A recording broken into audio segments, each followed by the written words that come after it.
কুকুর এমন একটা প্রাণী যেটা মানুষের জীবনে আনন্দ, ভালোবাসা ও নিরাপত্তা দিয়ে থাকে। কুকুর কখনো তার মালিককে ভুলে যায় না। যত কষ্টই হোক সবসময় তার পাশে থাকে। নিঃস্বার্থভাবে ভালোবাসে শুধু কুকুর। বিনিময়ে সে কিছুই চায় না, শুধু ভালোবাসা দিতে জানে। কুকুর সবসময় তার মালিককে সুরক্ষা এবং মালিকের ঘর সুরক্ষা দিয়ে থাকে। কুকুরকে অন্ধের মতো বিশ্বাস করা যায়। যাই হোক, আমি এখন আসল কথা বলি। আমি রাস্তায় চলার সময় হঠাৎ বৃষ্টি চলে আসে।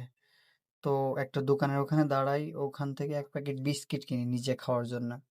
যখন বিস্কিটটা ছিঁড়বো তখন কুকুরটা আমার পাশে এসে দাঁড়ায়, আমার দিকে তাকিয়ে থাকে।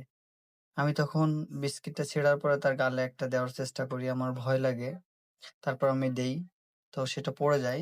ও একটা খাওয়ার পরে তারপর আবার আমার দিকে তাকায়, আমি আর একটা দেই, আবার আমার দিকে তাকিয়ে থাকে, আমি আবার দেই। বিস্কুট দিতে দিতে পুরো এক প্যাকেট শেষ হয়ে যায়। তারপরেও মনে হচ্ছিল তার ক্ষুধা এখনো শেষ হয়নি। এখন আমি ওকে দোকানের ভিতর থেকে বাইরে নিয়ে আসি, এই এক প্যাকেট পোড়াটা শেষ আমি আবার একটা রুটি নিয়ে আসি ওর জন্য। একটা রুটি ওর গালে অল্প অল্প করে ছেড়ে ওর গালে দেই, ও খেতে থাকে। আমার খুব ভালো লাগতেছিল, মন থেকে একটা প্রশান্তি, একটা যে ভালো লাগা কাজ করতেছিল সেটা আমি কাউকে বোঝাতে পারবো না। তো ওকে দিতে থাকি, ও খেতেই থাকে। আমি কি বলবো, তারপর ওটা এই রুটিটা পুরাটা শেষ করে। শেষ করার পরে আমি আরেকটা বিস্কিট কিনি আমি নিজে খাওয়ার জন্য।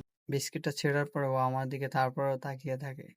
আমি ওকে একটা দেই, আমি একটা খাই। আমি ওকে একটা দেই, আমি একটা খাই। এটা মনের প্রশান্তি, এই ছাড়া আর কিছু না। নিজের মনকে ভালো লাগে। মনের ভিতরে একটা শান্তি